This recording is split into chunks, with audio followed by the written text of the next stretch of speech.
The Americans have created a drone for hunting submarines. It features two configurations: low-speed sailing for long-term tracking and high-speed diesel-electric for strike missions. Saildrone, known for its wind and solar-powered research platforms, has introduced a new class of unmanned surface vessels, Spectre.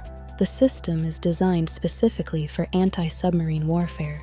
Length 54 meters, displacement about 275 tons, range up to 8,000 nautical miles, speed up to 30 knots. Payload capacity reaches 25 metric tons. Two versions have been developed: low-speed sailing for tracking and high-speed diesel-electric for strike missions. The Spectre Silent Endurance uses a 43-meter composite wing for wind propulsion. It provides extremely low acoustic signature, critical for tracking submarines. Low noise is essential. Any sound can reveal the platform during long-term tracking. The Spectre Stealth Strike uses a diesel-electric system, up to 27 knots on diesel, and silent movement at around 12 knots on electric power.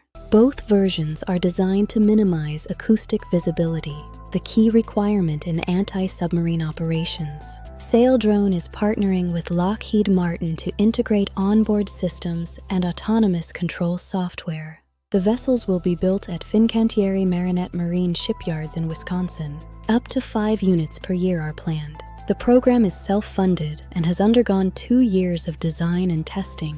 Saildrone has over a decade of experience in ocean mapping, climate data collection, and marine monitoring.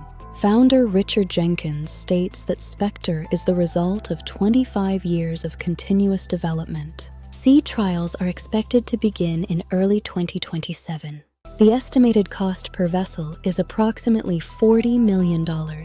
Like and subscribe for more tech and defense innovations.